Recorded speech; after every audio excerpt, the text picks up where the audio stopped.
Ever started journaling with big hopes, only to feel like you are just scribbling in a notepad? You are not alone. Many people hit a wall and wonder if it is even worth it. I think we can all agree that journaling is supposed to be this powerful tool for self-reflection, personal growth, and clarity. But a lot of us, it just doesn't seem to live up to the hype. We start strong, writing daily, pouring our hearts out into the pages, but then something happens. We lose steam, we get bored, or we just can't seem to make it stick. We have tried different journaling methods like bullet journaling or morning pages, but nothing seems to work for you. Or maybe you have heard about all the amazing benefits of journaling, but you just can't seem to make it a habit. Whatever the reason, it can be really frustrating to feel like we are not getting it all right.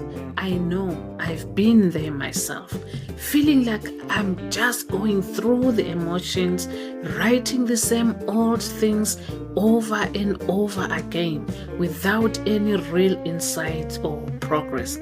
But what I've learned is that journaling doesn't have to be this way. Today, I'm going to share with you one method which I discovered, which moved my journaling from being a fail to be something which really improved my life, and it helped me with self-growth, self-reflection, and self-improvement. But before I share this one journaling method which I discovered, I'm going to discuss with you the different journaling methods, and so that you can see why they fail you.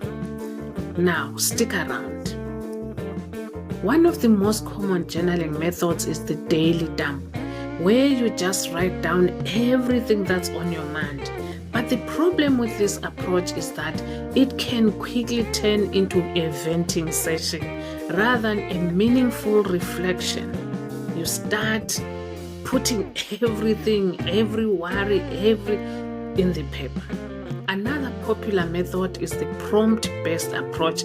I used to do this, where you use questions or exercises to guide your writing. But the issue here is that it can feel too structured, too rigid, and not flexible enough to accommodate your unique needs and experiences.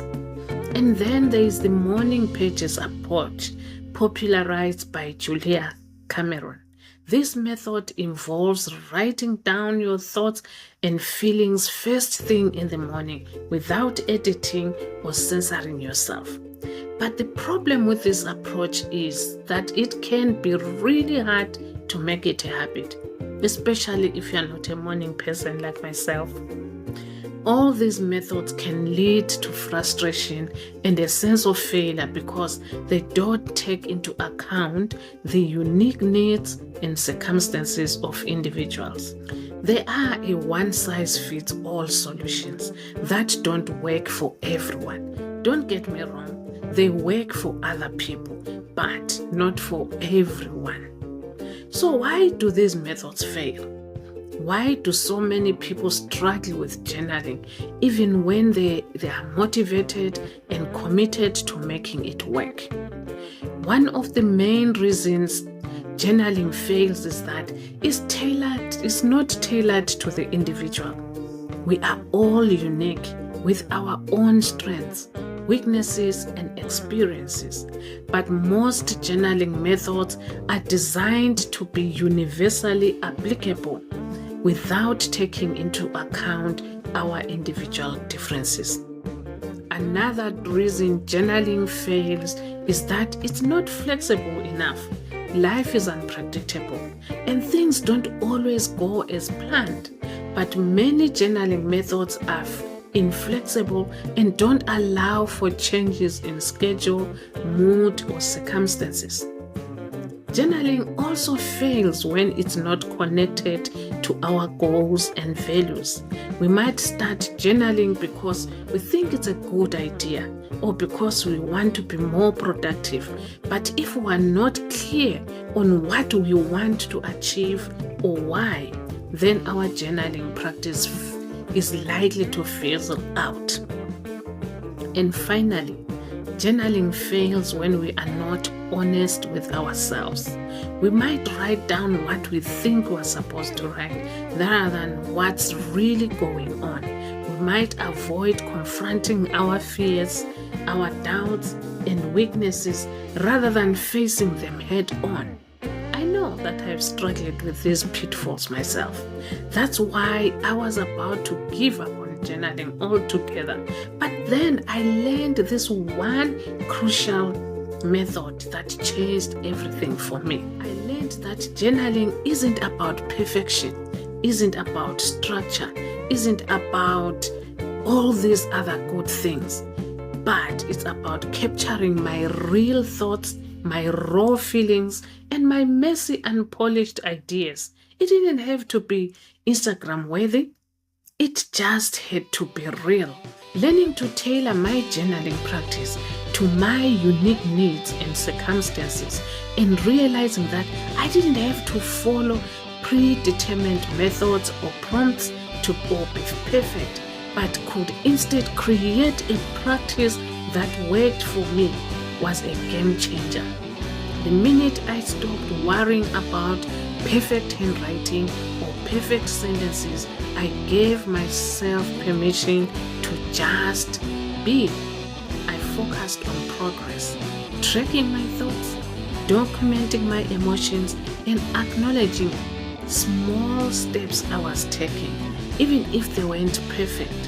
Once I learned to embrace progress over perfection, stopped following rigid journaling prompts, journaling became my most powerful tool for growth. My journal turned into a safe space for me, free from judgment, and it was in those imperfect, messy pages where I found clarity, self-awareness, and healing. Yes, journaling helps you to heal, but sometimes we overcomplicate things. And when you are journaling, you don't need to do it every day. Do it when there is something important you want to write about. Do it when you feel you want to share your thoughts with your pages. Don't do it because this journal says day 1, day 2, day 3. Do it because it's important to you. Do it because you know why you want to do it.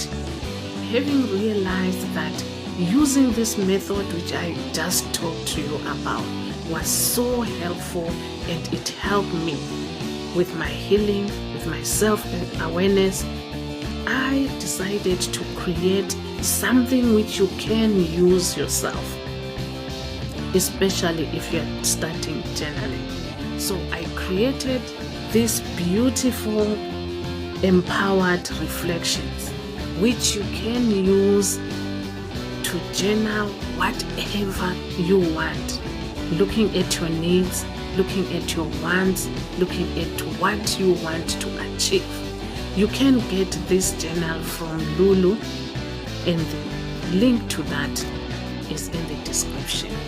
Get it and start journaling right. I also shared this method with some people I work with, my clients, and I also shared it with my friends. So a friend of mine was struggling also to make journaling a habit until she realized that this method I was using was more flexible and adaptable to her lifestyle.